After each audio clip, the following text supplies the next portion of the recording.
He stood in the doorway of the most important boardroom of his life, 6 minutes late, with motor oil on his sleeve and a backpack that had seen better days, and every single person at that gleaming conference table turned to look at him as though he had just committed a crime.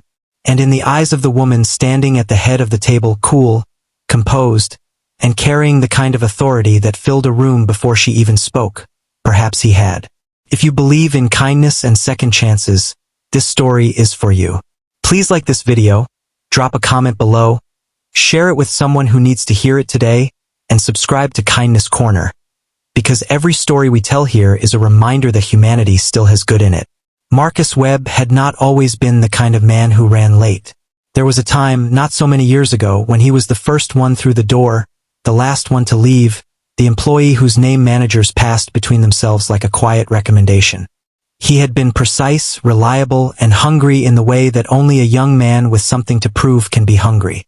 But that version of Marcus existed before the accident, before the hospital, before the quiet Tuesday morning when a social worker placed a 7-year-old girl named Lily into his arms and told him that his younger sister was gone and that he was all this child had left in the world.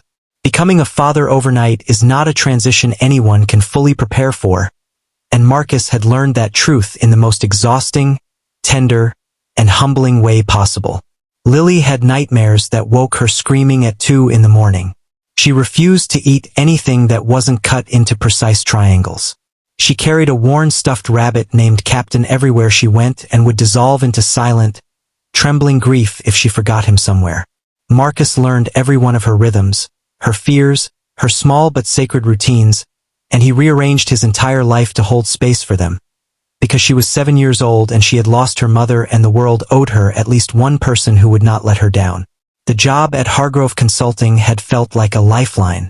The salary was enough to keep their small apartment warm and Lily's tuition paid, and Marcus had thrown himself into the work with everything he had. He was good at it. His supervisor had told him so more than once.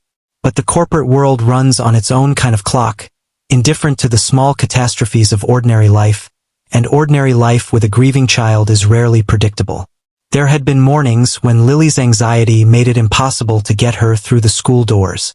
There had been afternoons when the after-school program called because she was inconsolable and only he could reach her. Each time, Marcus had made up the hours, stayed late, sent work from his phone at midnight, but the absences accumulated like small debts, and debts in a corporate ledger eventually come due. On the morning he walked into that conference room late, he had been delayed because Lily had dropped Captain down a storm drain on the walk to school and had been so destroyed by the loss that she could not breathe, could not move, could not be reasoned with by any adult except him.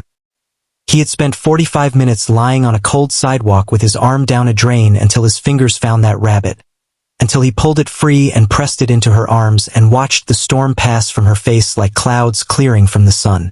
He had gotten her to school. He had gotten himself to work. He was 6 minutes late, and there was motor oil on his sleeve from where the drain had scraped his arm, and he had not had time to notice. The woman at the head of the table was Victoria Hargrove, the founder's daughter and the company's newly appointed director of operations, and she had a reputation for precision that bordered on legend.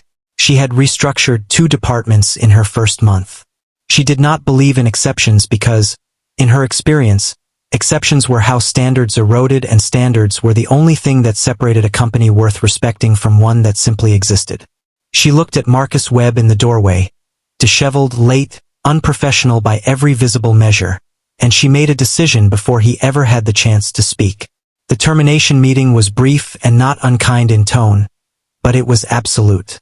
Victoria explained that the company required consistency, that this had not been an isolated incident, that she wished him well. Marcus sat across from her and did not argue, did not make excuses, did not tell her about the storm drain or the stuffed rabbit or the 7-year-old girl who had cried so hard that morning she had nearly made herself sick. He simply nodded, collected the small box of his belongings, and walked out into an afternoon that felt like it had been drained of color. He did not tell Lily that evening. He made her dinner, helped her with her read.